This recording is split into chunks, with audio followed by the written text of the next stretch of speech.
All right. We may still have some stragglers, but I wanted to go ahead and introduce myself, introduce our speaker, and kind of go over some housekeeping items before we begin.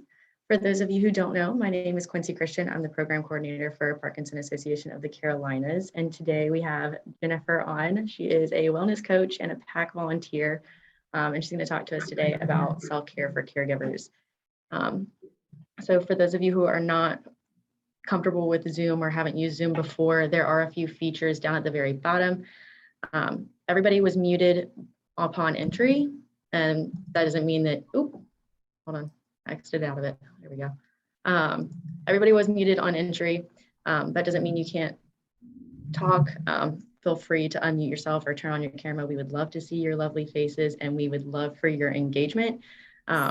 If you don't want to turn on your camera and you don't want to turn off your audio, then there are a few options down at the very bottom of your screen. You can enter in questions, comments, concerns into the chat box that should be at the very bottom in the center.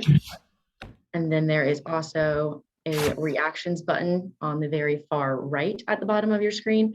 So if you want to just do a little thumbs up, a little smiley face, anything at all, that would be great and much appreciated.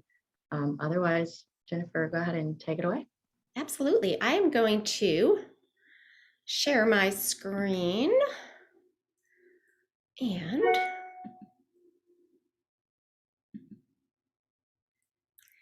And can you all see that? I'll take a thumbs up if you can.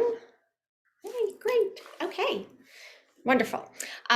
First of all, thank you all for taking the time to be here today. This is the first step towards self-care because you are taking the time to be here today.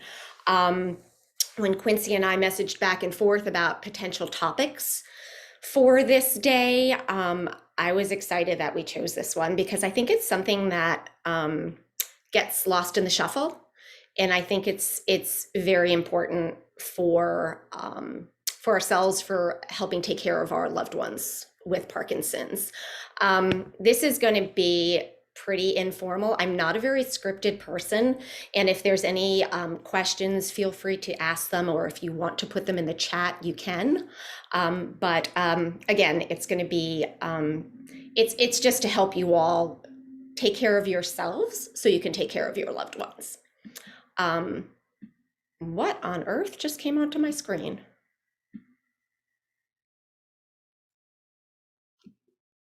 Okay, that's not my screen. That's strange. I'm going to stop share just for a moment and go back in and see what just happened.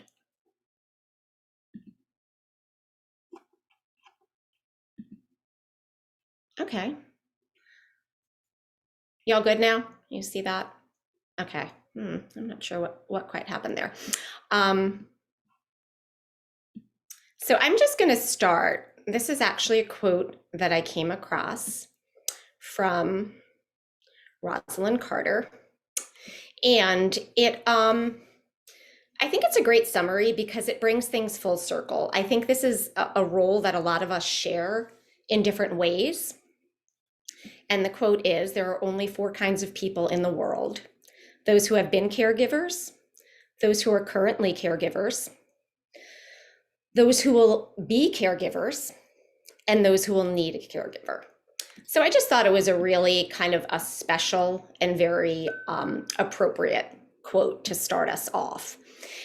Just to give a little background about me, so you know, I always like to know who somebody is and why they get to talk to me about a certain topic. I don't know if I'd like to use the term expert, but or why they're just what makes them able to talk about a certain topic. But professionally, my background is as an exercise physiologist. I went to grad school for exercise physiology, and I spent a lot of my career working in cardiac rehab. So designing kind of adaptive exercise programs for people with heart disease and working with their families on getting healthy.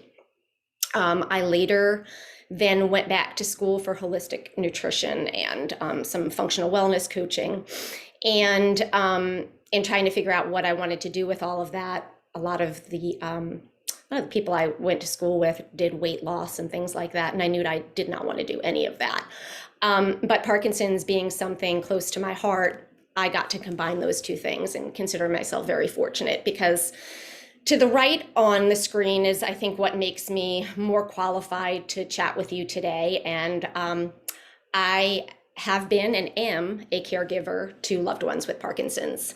My dad was diagnosed early onset Parkinson's in his 50s, and he had probably had Parkinson's for quite a bit longer than that. And as I'm sure a lot of you all know, it can be hard to get your diagnosis of Parkinson's. So he passed away in 2016, but I was extremely involved. Being an only child, I was very involved in his care.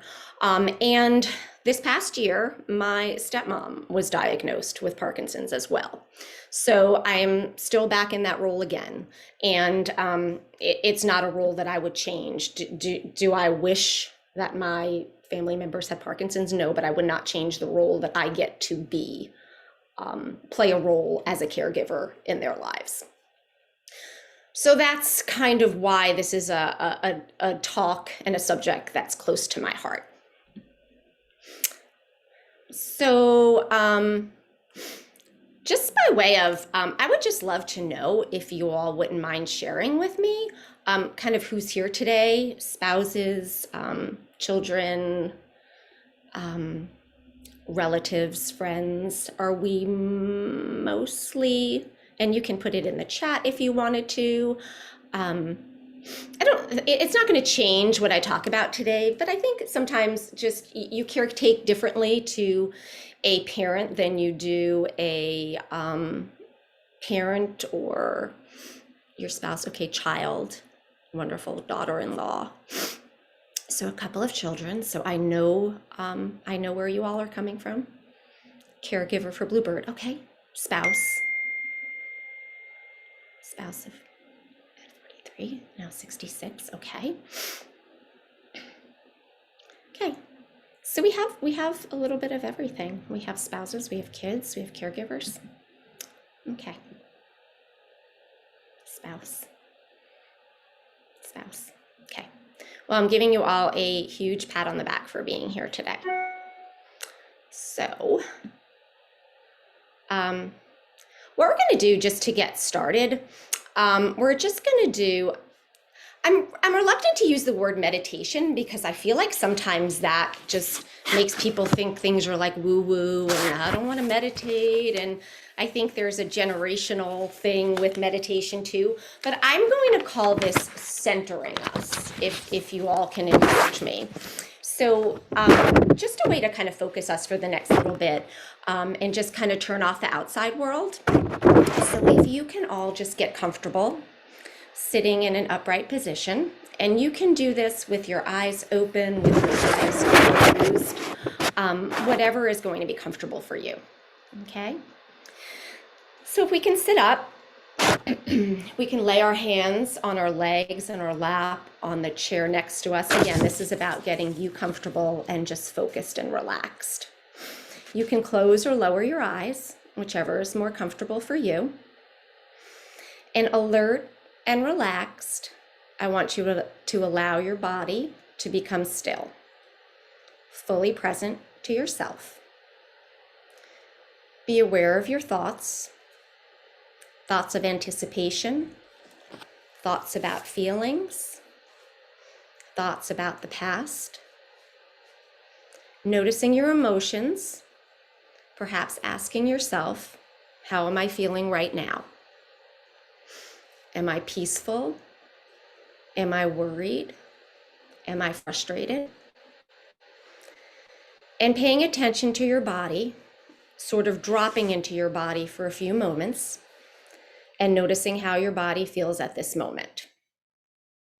Not wanting to fix or change anything, but choosing to respond instead of react to any impulses to stop, engage the attention of anybody else, anything else. Allow whatever you've noticed to move into the background. And now, place your focus of attention on your breathing. Not thinking about the breath, but feeling it. Feel the direct sensation of the breath as it comes into your body and leaves your body, without the need to change it, hold it, or control it. If you notice your mind attempting to shape the breath or to control it, even in the smallest way, just notice this tendency and allow your breath to flow freely. Notice that with every inhalation, the abdomen and the chest expand, and with every exhalation, the abdomen and the chest contract. Noticing the full cycle of the breath, you are not trying to do anything or to get anywhere. And if your mind has wandered off the breath, notice where it went, and without criticism, bring it back gently and firmly to this moment with kindness and patience for yourself. Know that you and everyone else are imperfect beings living in an imperfect world, and that is okay.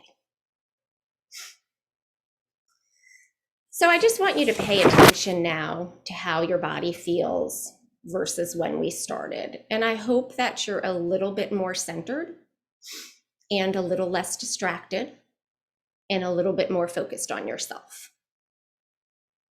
And we're going to do another one of these exercises a little later. Again, I hesitate to call it meditation. It is, but you know, I'm a very candid person. I've struggled with this over the years. I've tried to come back to it many times, and I definitely have the wandering mind. It definitely it tends to wander off, and I really have to work at this. So if it's something that you have to work at, you're in good company. So self-care, again, what we're here to talk about today, it refers to activities and practices that we deliberately choose to engage in on a regular basis to maintain and enhance our health and well-being. So looking after yourself is an important part of a healthy life. And I like to frame this for those who are caregivers from the standpoint of you can be a better caregiver when you better take care of yourself.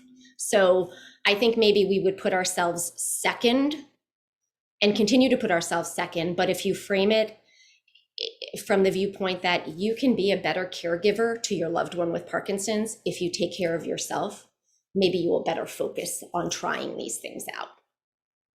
And again, I'm going to keep this very simple in terms of the activities I give you all and try not to make it overwhelming. And we're going to talk a little bit about kind of just address the stress and overwhelm that can come with caregiving, because I really think that needs to be addressed. I think, again, it gets kind of lost in the shuffle because caregiving can be all encompassing. So you really need to find that time for yourself. It sounds simple, but the demands of caring for your loved one can very easily take over. I took care of my grandmother when I was, she had brain cancer, and I moved my grandmother in with me. And at the time I had a 2-year-old and was pregnant. And my husband would say to me, "You look worse day by day." And that was probably just a very valid observation. I did not know how to take that focus off of taking care of her. And I probably would have been able to function better had I. We focus on the health and the safety of our loved one, and then a lot of the times we can put off our own care, our mental care, our physical care. So looking after your own health is going to be an important part of a healthy, happy life for you, but also being a good caregiver. So you are going to take care of yourself, or you will have nothing left to give to others. Self-care is not selfish. I think a lot of the times, some of us can kind of get wrapped up in that. Well, is this selfish to focus on myself? One of my favorite quotes with regard to this is, "You cannot serve from an empty vessel." Very simple, but you need to pour into yourself in order to pour into your loved one. And this is just that brief moment of catching your breath. So back to when we were flying with kids, grandkids. First rule on the airplane is you put on your own oxygen mask. So before you're assisting anyone else. So I just want to have you just think about that when you have those moments of, oh, am I being selfish, or I can't afford to go take this walk right now. You have to put on your own oxygen mask first. These are some caregiving statistics. I'm not going to go through all of these, but I think it just kind of highlights that how prevalent this is, and just the work that you all are doing. 1 in 5 people in the United States are caring for an adult with health needs. And we even have, I called it the sandwich generation, that about a quarter of people are caring for more than one person. So, those who are here as children, you get both ends. Difficulties, a quarter report difficulty in coordinating care. And these are numbers that are all up in the past 5 years. About a quarter of people are caring for somebody with Alzheimer's or dementia. Almost a quarter say the caregiving that has impacted their own health. And caregiving is impacting all of these generations. So it's baby boomers, Generation X, millennials, all of them. And this is interesting, 61% of family caregivers are also working. So juggling a profession, a job along with this, it can be overwhelming. So effects of caregiving on your own health, which, I'm sure some of you may already see some of this: sleep deprivation. And I think this is this is probably a big one with Parkinson's, because those with Parkinson's often have their own sleep disturbances. So if you're caring for somebody who has their own sleep disturbances, you then are kind of along on that ride. So one of the things we're going to talk about today is sleep. Poor eating habits.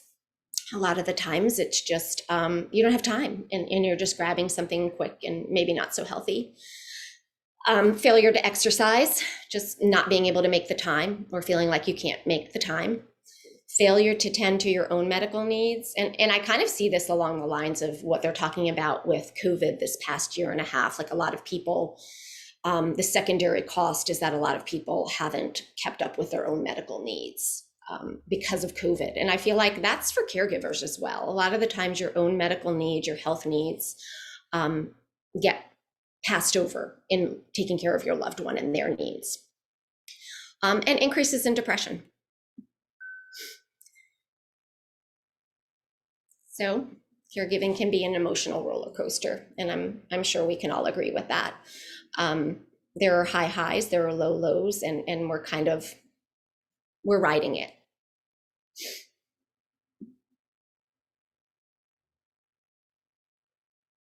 And overwhelmed. And, we really need to ask for help. We need to be able to wave that flag and ask for help. Is everybody doing okay so far?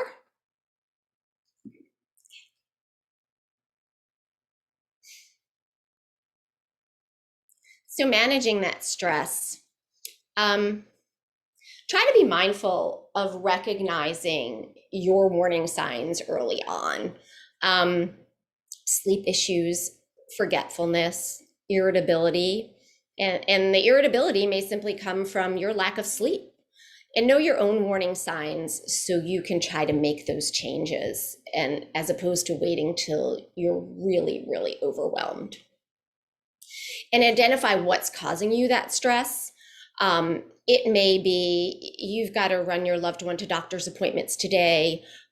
You both are having disagreements as to how something should be handled. your inability to say no. Just identify what is causing you stress at that moment, and then identify what you can versus cannot change. We can't change somebody else. You can only change yourself or how you handle a situation. So just keep that in mind. What do you have control of and what can you change? And even a small change can make a difference. And take action. Your stress reducers, and we're going to go through these, can be very, very simple. So take some time to identify what those are for you. Your stress reducers may be very different than my stress reducers. And I think it's really important to be informed. Go to your loved one's appointments as you are able to. Being a part of the dialogue and finding out what's happening and what could be happening, that's going to help you make decisions and manage day to day. Communicating with your loved one's care team, their MDS, their doctor, their therapist, that empowers you and can help you plan accordingly.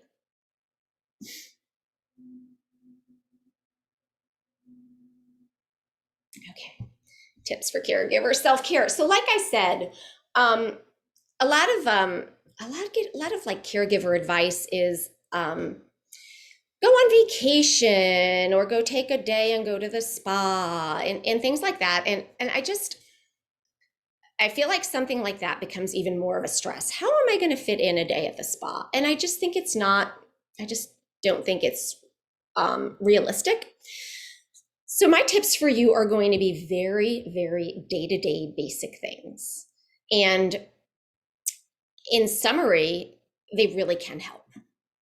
So we are going to start with stay healthy by participating in regular, safe movement. I hesitate. I don't love the word exercise. I'm an exercise physiologist, but I actually prefer to use safe movement because when I say exercise to a lot of people, particularly with Parkinson's or their family, they have a image in their mind of a gym and CrossFit. And I'm talking activities of daily living and making those your safe movement. So a lot of caregivers' immune systems are stressed because of, or performing poorly because of the stress they're under and the inactivity of their routine. So regular movement is creating positive energy in your body and in your brain. So I'm not telling you to exercise for an hour, but building yourself up in 10-minute, in small 10-minute stretches. Sorry, I'm trying to get the chat off from, I wanted to make sure that there was nothing in there. Building yourself up just a little bit at a time. Cumulative helps just as much as one long bout. Yoga stretches, walking your dog, exercise videos at home. And if this is something that you need help with, reach out to me, please. You can reach out to me through Quincy, or if you would like to email me, I'm going to put my email at the end. If you need help figuring out something more specific to your needs, please reach out and let me know. It's kind of, that's kind of my background. So I'm happy to talk with you all about that. So any more movement you can fit in, the better.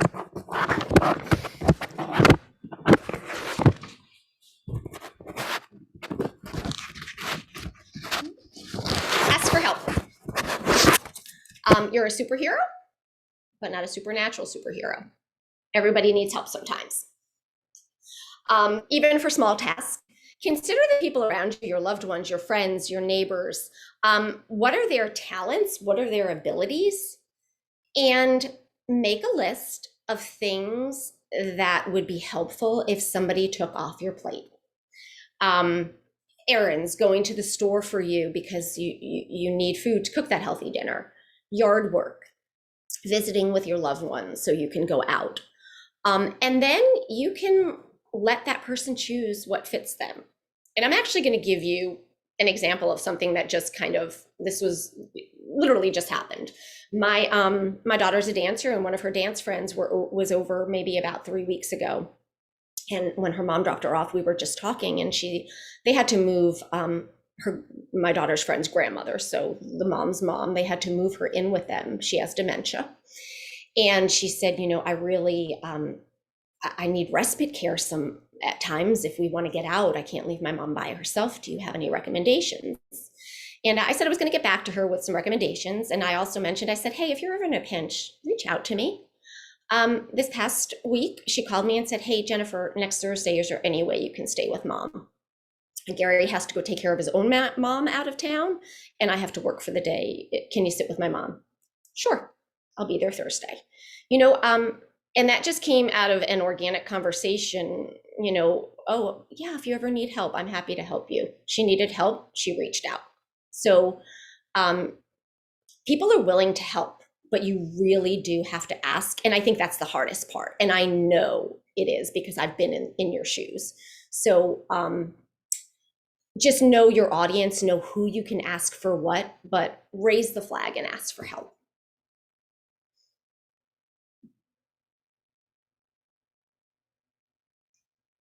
Stay connected with your friends and loved ones. Be it your family, be it your friends. Socialization, you really need that, and you need a mental break from your routine. I think some resentment can sometimes creep in there when you don't take that time for yourself. And when you do go out, make it about you, make it about yourself. I notice when our kids were younger and my husband and I would go out to dinner, we'd sit down, look at each other, and immediately start talking about the kids. Don't do that. As much as you love your loved one, if you're going to go out with a friend, with a family member for dinner or for a walk, talk about yourself and your own interests and take a break. It does not mean you love them any less, but just take that break.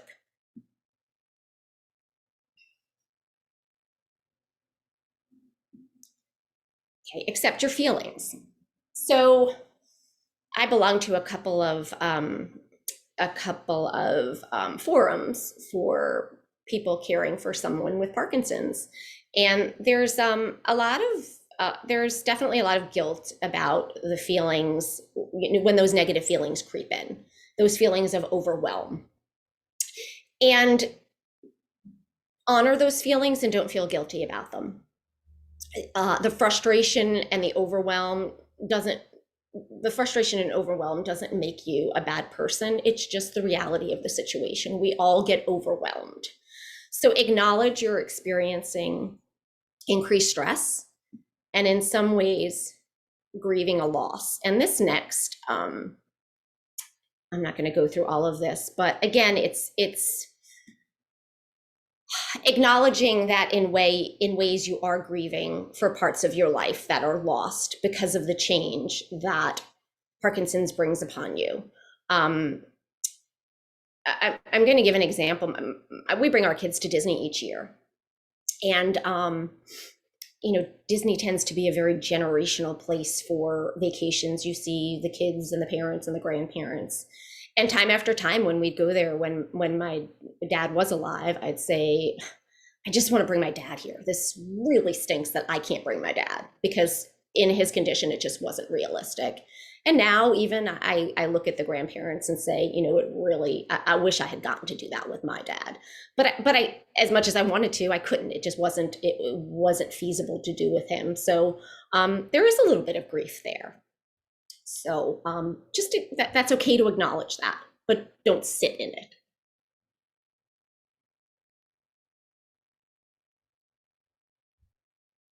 Okay, speak with a professional. Over the years, I've gotten to work with quite a few Parkinson's clients and their caregivers, and I've had a lot of them reach out to me and say, I feel like I need to talk to somebody. I feel like I need to talk to somebody for me, just in how I am handling all of this and my frustration or my worry, my concern. And it's not a sign of weakness. There are therapists, social workers, counselors, probably even at your own church, pastors, priests, rabbi, clergy workers that are there and can help you with some of those emotional concerns. So just keep that in mind. You really can go speak to somebody.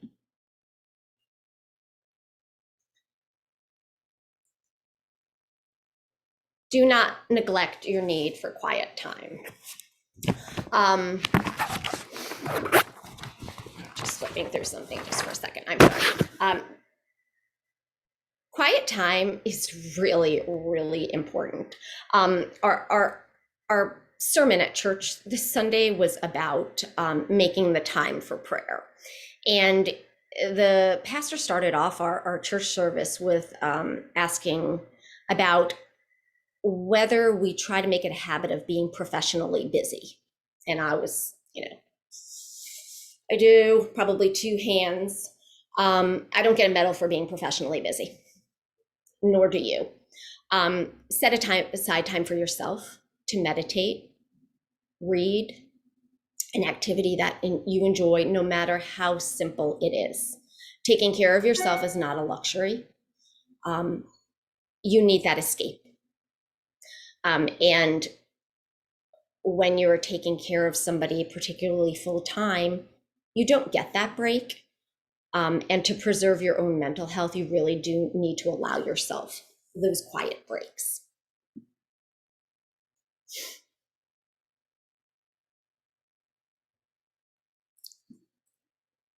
Set realistic goals. This is a very general one, but if you want to have a project for yourself, you want a little something going for yourself to kind of distract you, which I think is super helpful. You need to just keep it realistic and break it down into manageable tasks. You will never see me anywhere without this. I carry my planner with me everywhere because I need to break everything down into small tasks. And I think that is super helpful with any kind of project you're trying to map out for yourself. If it's related to your loved one's medications, their doctor's appointments, a home project that you need to keep up with, just setting realistic goals for yourself and being able to break them down into small steps helps make all of that realistic for yourself. And that goes for the self-care activities as well. Okay, we're going to come back to doing a little breathing exercise again. So pausing. In the moment, sometimes those moments of frustration where the best thing you could do is just take a moment, take a break, and be aware of that moment. Don't judge what's going on, what should be happening, shouldn't be happening. Pause, be aware of the situation and how you're responding to it. And that can help you through those moments. And I'm talking about, oh my goodness, I'm so frustrated right now. And those moments happen, that's reality. But getting past them, allowing yourself just to sit for a moment, feel the feelings, think the thoughts, be present to what's going on with you, and being able to move on from it constructively. This is an activity that I'm going to go through with you. And again, I'm going to send this all out to you all so you can hopefully implement it.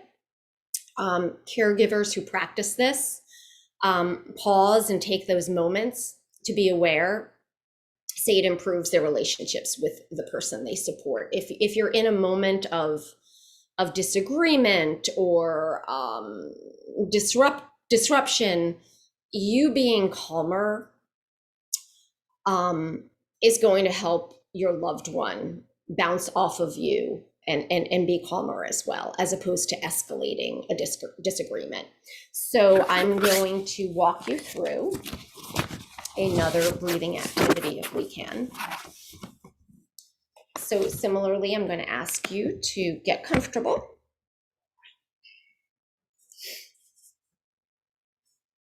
and sit quietly. You can close your eyes if that helps. Again, it is up to you. It may help you relax a little bit more. And I want you to become aware of the feelings in your body. Concentrate on your senses and notice what you hear, what you see, what you touch. Notice what it's like to just be sitting. Feel your muscles and your joints from the inside of your body. You don't need to change anything, just become aware and feel your feelings. Are you angry? Are you frustrated? Are you sad? Do you feel guilty or helpless? You don't have to do anything with these feelings. You're just going to allow them to be.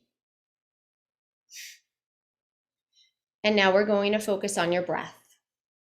I want you to just become aware of your breathing. Notice the sensations of your breath coming in and going out. You don't need to change your breath at all. Just be aware and make your breath the focus of your attention. Your mind may wander, and that's okay. If you notice yourself thinking or worrying, just shift your focus back to breathing.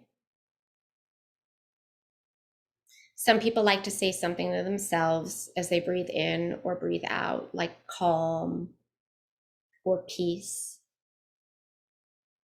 And in just a little bit, I'm going to give you some affirmations that you can also use in these moments that you may find helpful.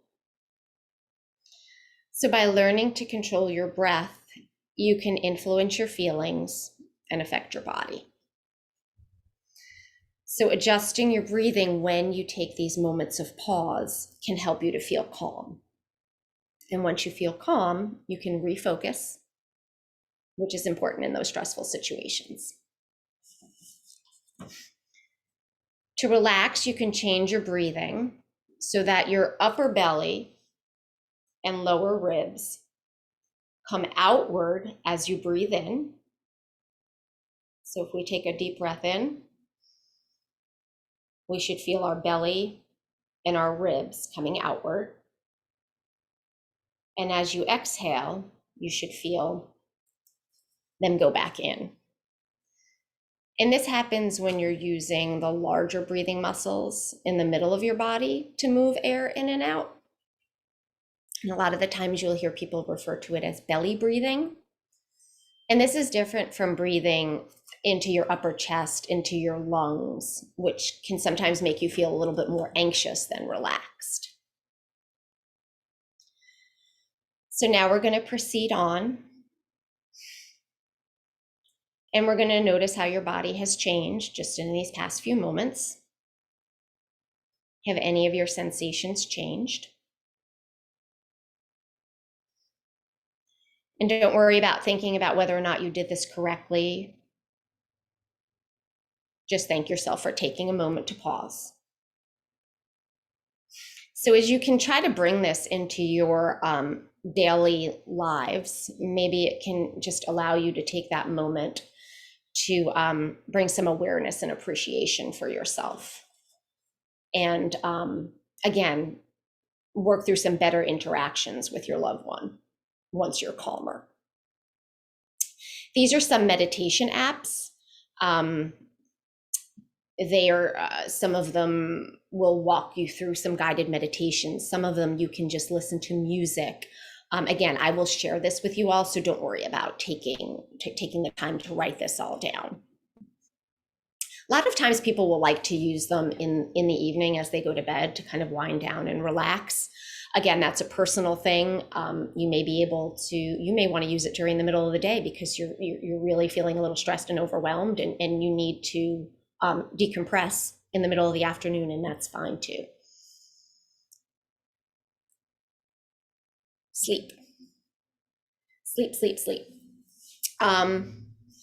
Your body and your mind need a good night's sleep to recharge. There are lots of hormone changes that occur when you're not sleeping enough. And those are going to set off some changes during the day that are going to keep you from feeling your best.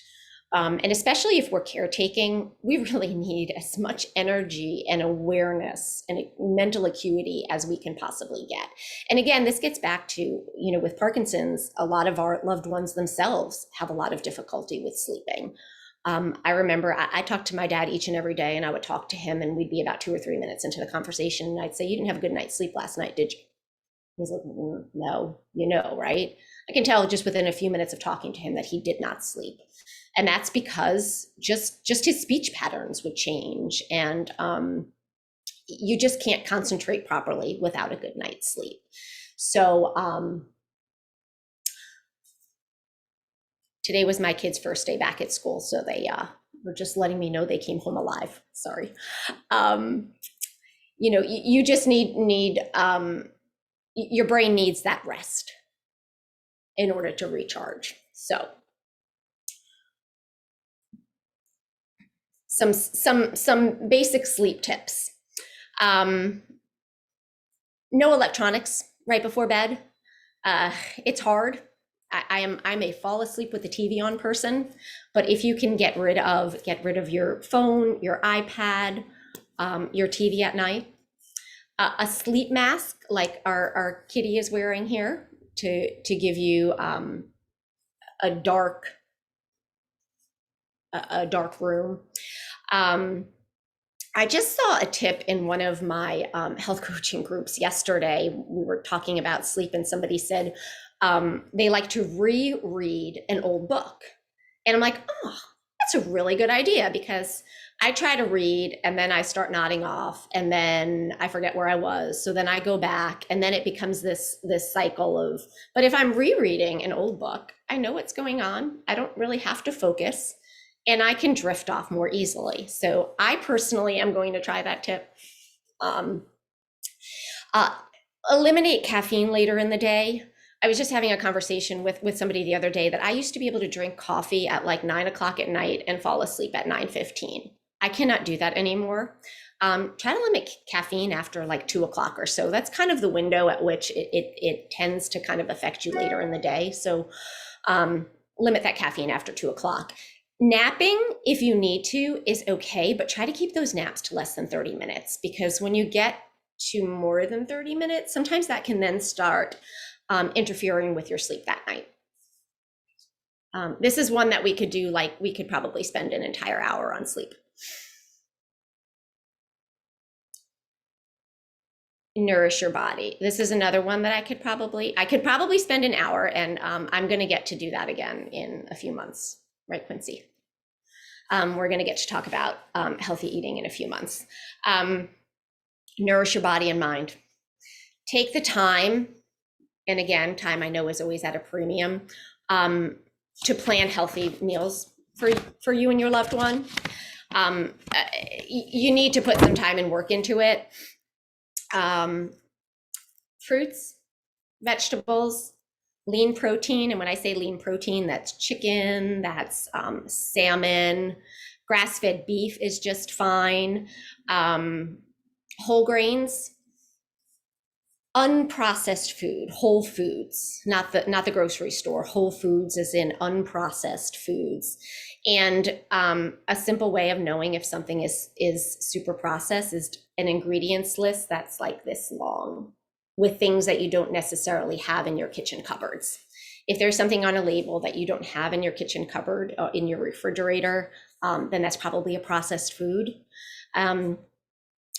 Eat the rainbow. So all of those phytonutrients in all the different fruits and vegetables, some blueberries, some strawberries, kale, spinach, different fruits and vegetables have different phytonutrients that nourish your body in different ways. And another super simple tip is I'll tell people, shop the perimeter of a grocery store. That's where you're going to find your fruits, your vegetables, your produce, your meats and things like that in the back, your eggs, your dairy, things like that. If you kind of hang out a little bit more on the perimeter. As you kind of go down those aisles, you tend to get more, processed cereals, hamburger helper kind of stuff that you want to stay away from, because it doesn't do your body any favors. You're going to have a lot more energy and feel a lot better going through the day, and have less health issues compounding everything if you're nourishing your body correctly. So this is one of my favorite. Take one a day with tomato and cucumber pharmacy. So make your diet your pharmacy. This is not in any way, shape, or form a dig at your medication, at conventional medicine. I swear you need your medication, you need your doctor. But this is just, try to use your food to keep you healthy. It's a small change, but it's a big change. And again, I'm going to get to talk about this more soon. So here is just a simple list. Join a support group. How lucky are we all that we have Parkinson's Association of the Carolinas here? The programming that this group offers is absolutely, I wish I had a group like this for my dad when he was diagnosed. Go for a walk. So this morning I was actually prepping for this, and I came in super stressed out because I am not a technology person. So doing this in person for me would have been totally different and a lot less stressful, but I was having some technical issues this morning, and I came inside pretty frazzled, and my two dogs were standing there, and I'm like, we're going for a walk. And it totally decompressed me. So get out in the sun, sunscreen, of course, fresh air, out in the sun. I'm a huge vitamin D person. Get it naturally if you can. There are so many things that we need vitamin D for. You can take supplements, of course, but get out there in the sun and take a walk. Meditate. And again, some of these things will work for you all and some of them won't. Gardening is on here, work in the garden. That would not provide me stress relief in any way, shape, or form. That would not be stress relieving for me, but it may for you. Try a new hobby, practice yoga. Sit on the couch and have a movie marathon. There is nothing wrong with that. I'm going to tell you to move your body, yes, but there's nothing wrong with a movie marathon, sitting on the couch watching Netflix. Cuddle with your pets. Pets are amazing stress relief, be it your dog, be it your cat. I'm going to move this and you're going to see I have a dog sitting alongside of me right now, providing me stress relief.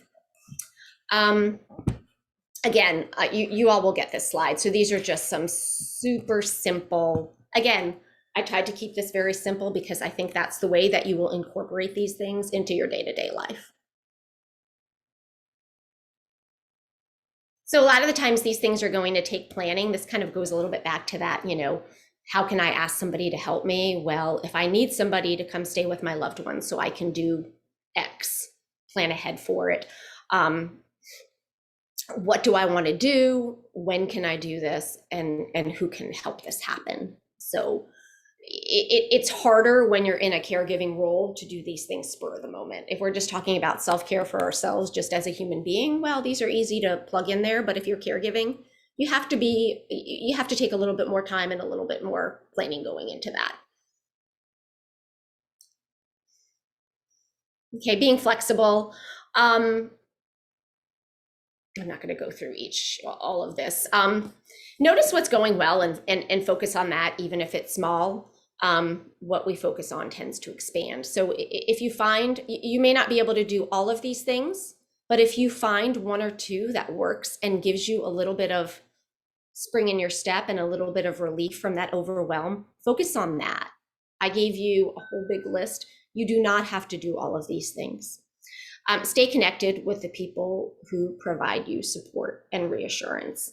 And again, this network, this group, Parkinson's Association of the Carolinas, is just a gold mine of resources for you all.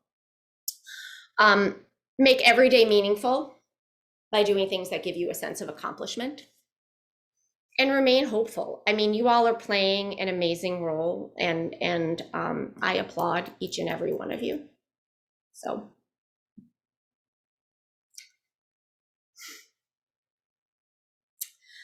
When things feel overwhelming, remember, one thought at a time, one task at a time, and one day at a time. And you may, at the end of today, feel totally overwhelmed and just frazzled, but you get to wake up tomorrow and do it all over again. And if you can make one small change, maybe tomorrow will go a little bit smoother. And now I'm going to ask you one more time to close your eyes, and I'm going to read through some affirmations for you all. And again, before, when we were talking about that pause activity, these are some affirmations that you may be able to write them on an index card. And, you know, if you're having that moment of frustration and overwhelm, take that pause, focus on your breathing. And I'm going to read some of these off to you. And again, you can close your eyes and kind of relax. I am finding my strength, energy, and peace. I support my health. I forgive myself when I make a mistake. I accept that I will have difficult days from time to time. I am finding ways to improve my situation. Even when there is chaos around me, I reach for calmness. I reach out to others to help me carry the load. I pay attention and listen to what my body needs. I am doing the best I can. When I care for myself, I can help others.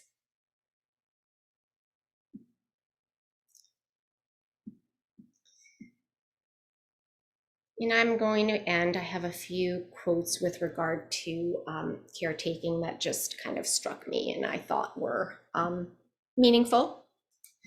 No matter what you've done for yourself or for humanity, if you can't look back on having given love and attention to your own family, what have you really accomplished?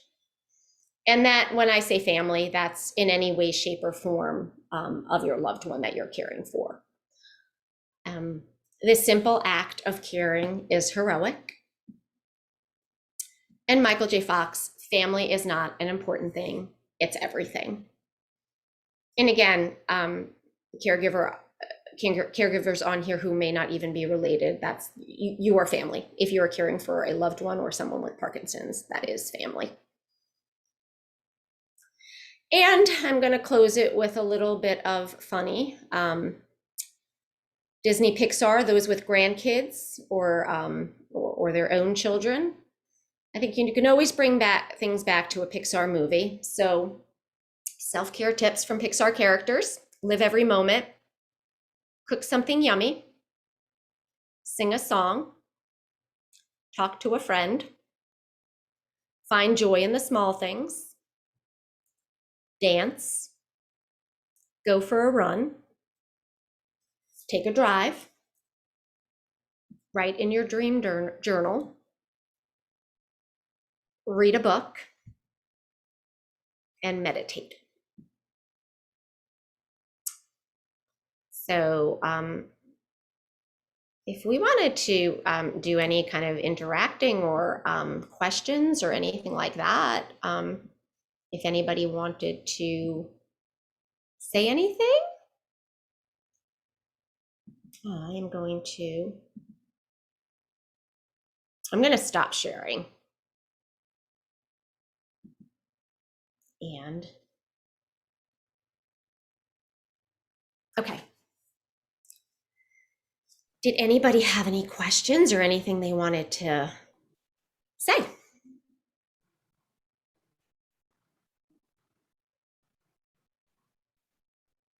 I just want to thank you all for taking the time to be here.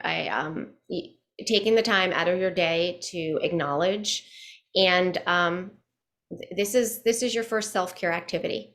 So I'm thanking you all for spending the afternoon this bit with me.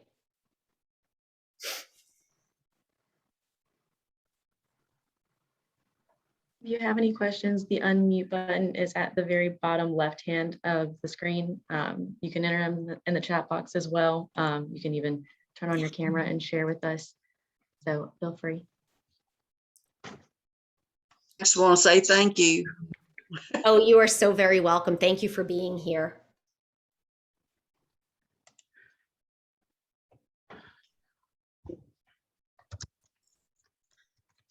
I see Gerald said in the chat, I know it's cliche, but I find counting to 10 when I'm really frustrated actually works. Yes, something very simple. Count to 10, just gentle breathing. Absolutely, that can help. Sometimes I need to cry and just do it and feel better. Absolutely. You have permission to do that. You have permission to just have a good old-fashioned cry.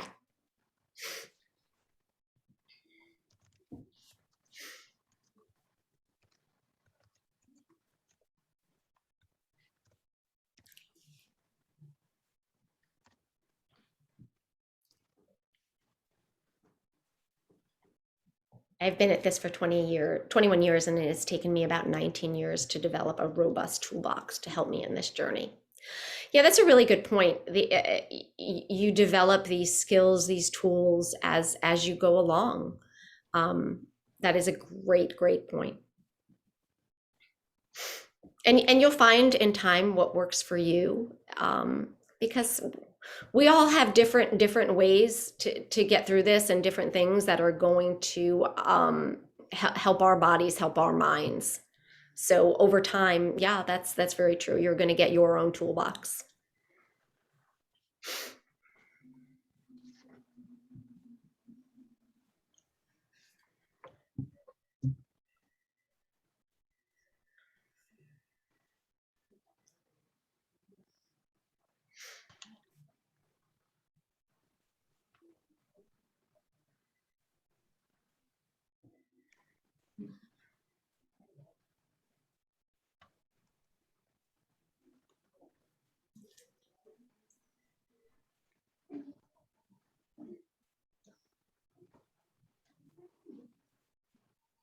Okay, so one of you all said that you're only one year in and feel like you're behind where you should be. You shouldn't be anywhere. I'm just gonna stop you right there. You shouldn't be anywhere. This is all a learning process as you're going. So where you are right now is exactly where you need to be.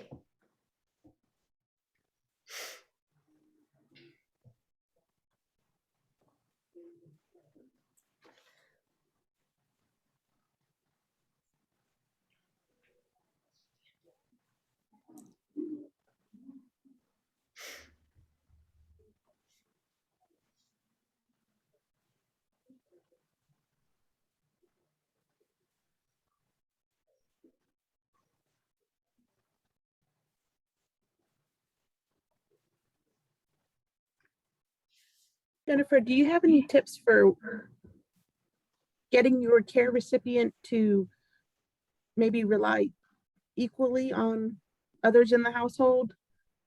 We just have it's very difficult to get my father-in-law won't listen to anything my husband says. So if I'm gone out with friends or whatever, he insists that my husband needs to call me to get the instructions on how to do something that my husband is perfectly capable of doing on his own, but he just doesn't believe it unless it comes from me. Yeah, as long as you feel that your husband is capable, I think you can have that conversation with your father-in-law that, listen, I'm going to do XYZ for the next 2 hours. You know, insert your husband's name here. He knows exactly what you need and what needs to be done. So I'm just going to ask that I've gone over everything with him, and make sure that he feels like that is in fact coming from you. I've gone over everything that you need with him, so he knows everything that he needs to do correctly for you, and let yourself be off radar for those. Obviously, in an emergency, your husband can reach out to you, but make sure that he understands that you all have talked about this ahead of time, and your husband knows exactly what he needs. Yeah, the emergency this week was about pajamas, which I really didn't think was really emergency material, but Yeah, they still interrupted me. Yeah, no. And I think that just really putting your husband in charge of that for that pocket of time, you know, what is your husband's name? Eddie. Eddie. Okay. You know, Dad, while I'm gone, Eddie knows exactly what he needs to do for you. So I'm going to put him in charge, and we're going to try to give Eddie some ownership of this. So any decisions or anything you need while I'm gone, we're going to let Eddie take care of that. Okay, thanks. Because you need those moments off.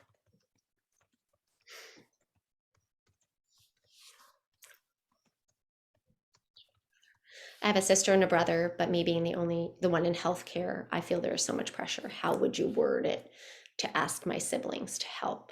Yeah, when it's a sibling, it's very difficult. I actually was just talking with a friend today whose mom is in failing health, and she lives out in Waxhaw, and her mom is in Huntersville, and her sister lives right down the road from her mom, and her sister will not do anything to help her mom, and my friend Amy has to drive from Waxhaw up to Huntersville to take care of everything. And I said, you know, have you not had a conversation with Angie about this? And she said, yeah, she tunes it out. I think I think really just saying, I really need help caring for, I don't know if it's your mom or your dad, but we're just gonna call it mom. I, I really need your help in being able to keep mom as healthy as we can. And we're in this together. And just because you're in healthcare, it really shouldn't all fall on your shoulders. So if you can all even sit down together and figure out, you know, what do you do best and what can your sister help with?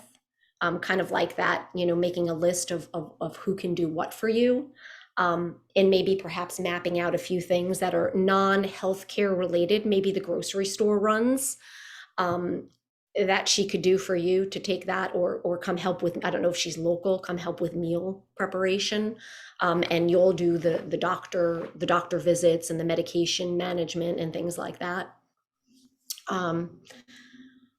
With regard to asking siblings, I have 5 sister-in-laws, no siblings, and just had to let them know kindly that this is a very lonely and stressful journey and isolating, and that I needed to hear from them at times, asking if they can help. Yeah, and it's, you know, it's simpler to say it, I know, but asking for that help. You know, I'm trying to manage mom or dad by myself, and I really need your help. And it's not easy to ask for help, I know. But really just putting it out there, and again, seeing what they are able to do, what they want to do. And even if it's stuff that, you know, maybe it's not the most ideal thing to take off your plate, but something is better than nothing to take off your plate.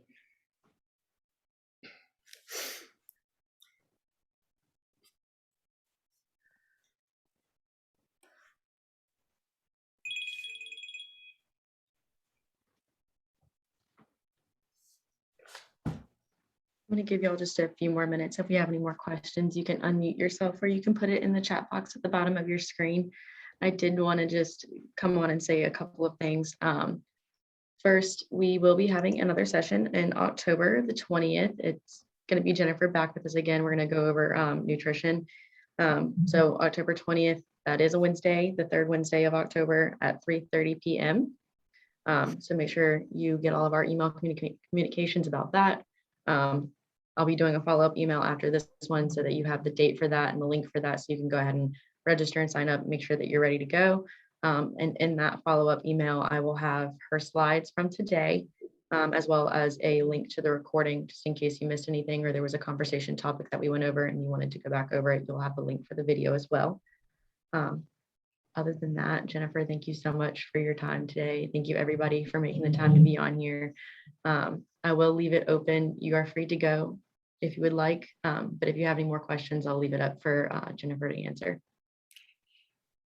Again, thank you all for taking the time and for being here.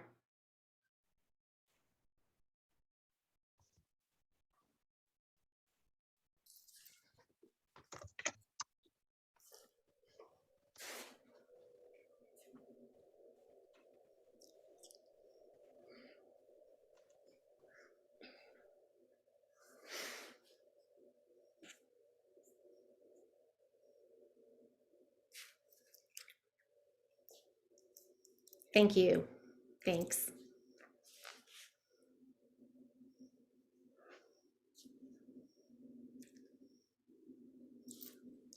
All right, I think that's just about everybody for today. Thank you again, Jennifer.